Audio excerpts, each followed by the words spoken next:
Je m'appelle Maude Boyer, je suis directrice de recherche au CNRS et donc aujourd'hui je suis responsable de l'équipe de géochimie. On étudie la chimie, donc la composition des roches, pour comprendre comment elles se sont formées.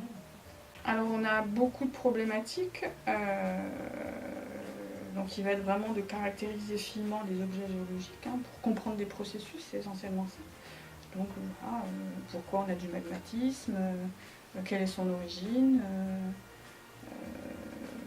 les bilans géochimiques globaux, donc avec tout ce qui implique recyclage, stockage de réservoirs dans le manteau profond aussi. Et par contre, ce qu'il faut bien noter, c'est qu'on se repose beaucoup sur le personnel technique, puisque c'est une équipe qui a beaucoup d'instruments. Alors dans ce laboratoire, la géochimie, elle a un rôle majeur au niveau de la compréhension de la source du volcanisme. Si on se repasse sur le plan volcan, on peut remonter à des choses qu'on ne voit pas en surface, mais on a des signatures dans les roches de ce qui s'est passé en profondeur, et donc on ne peut pas échantillonner directement. Donc c'est vraiment là les enjeux, c'est de descendre sur des petites échelles pour retrouver les signatures des premiers liquides formés par exemple. Je m'appelle Chantal Bosque, je suis technicienne au CNRS au laboratoire Magma Volcan. Donc je suis responsable de la salle blanche du laboratoire. Ça s'appelle une salle blanche parce que c'est une salle qui est en air filtré et surpressé. Donc tout un système de filtration de l'air qui vient de l'extérieur et qui nous arrive directement dans la salle blanche pour qu'elle soit filtrée. Et ensuite, on est aussi en surpression pour que le minimum de poussière rentre dans la salle quand on ouvre les portes. On travaille avec de l'air très propre justement pour que les analyses soient le plus propre possible, le moins pollué possible par l'air extérieur. Et il y a tout un protocole d'entrée dans la salle blanche. Donc d'abord pour rentrer dans la salle blanche, il y a un premier sas qui permet d'isoler déjà un peu de l'extérieur.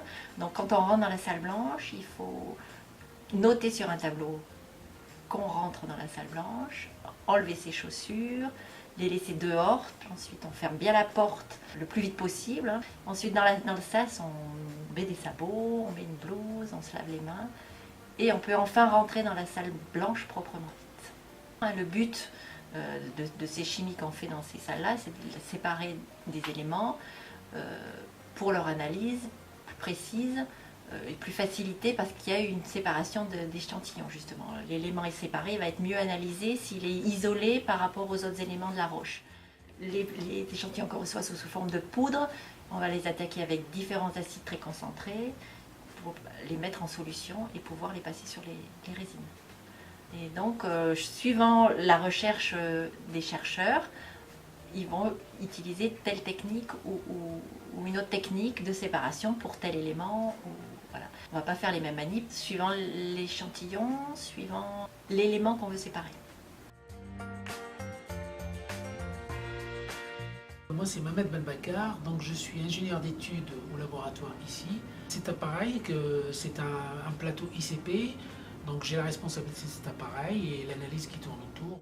L'échantillon pour être analysé dans cet appareil-là, il faut d'abord un solide, quel que soit le solide, il faut qu'il soit broyé pour obtenir une poudre la plus fine possible. Et cette poudre-là, eh ben, on va pouvoir la dissoudre par la voie, ce qu'on appelle une voie sèche, ce qu'on appelle la fusion alcaline par la chaleur.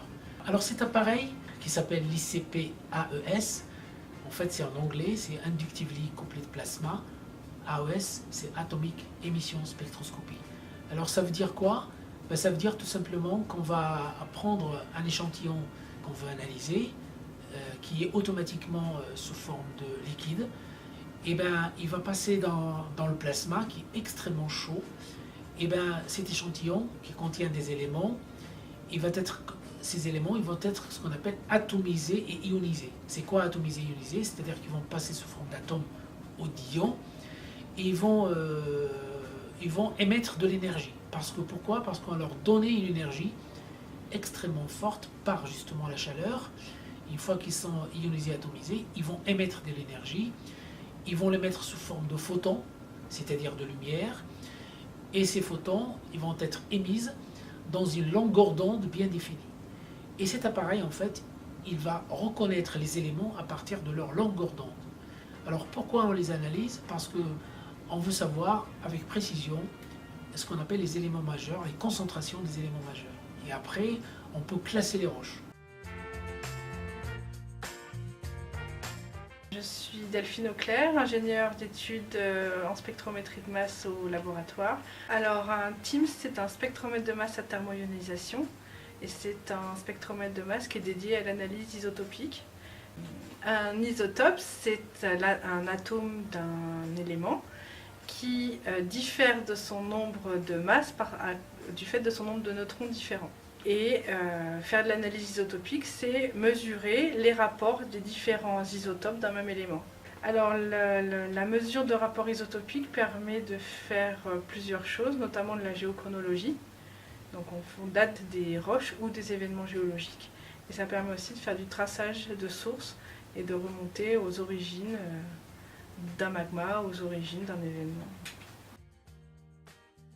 Alors la première étape, c'est le dépôt.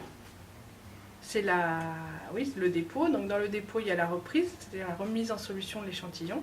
On va ensuite venir mettre l'échantillon sur le filament. Et ensuite, on le place dans le spectro. Et après une étape de pompage, on procède à l'analyse. Je m'appelle Moussine Gano, donc je suis ingénieur de recherche CNRS. L'instrument, c'est un spectromètre de masse, un multicollection. Donc pour un élément donné, pour un élément cible, ce qu'on cherche à quantifier, à déterminer, c'est le pourcentage de chaque isotope. Cette machine donc, nous permet, donc, après un stade de chimie, de dissolution et de purification, d'avoir notre élément cible très propre, repris en milieu liquide, généralement donc acide très dilué. Et après, donc, on a l'analyse sur cet équipement où plusieurs détecteurs peuvent donc collecter un signal pour un isotope donné. Les rapports isotopiques d'un matériau, ça reflète l'identité de ce matériel. Donc, il y a deux sortes donc, de travaux. Soit on cherche donc à dater un caillou, soit on cherche à tracer isotopiquement un matériel géologique. Le traçage cherche à décortiquer ou à identifier l'origine, l'histoire d'un matériel donné. Je m'appelle Jean-Louis Paquet, je suis directeur de recherche au CNRS. Alors, le dispositif d'échantillonnage, c'est un dispositif d'ablation laser. Tout ça fonctionne sous gaz, etc.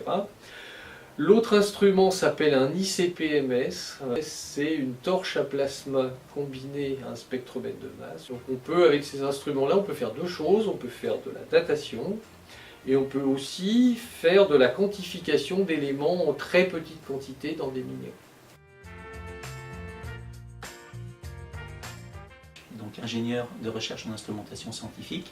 Je suis responsable donc de différents instruments.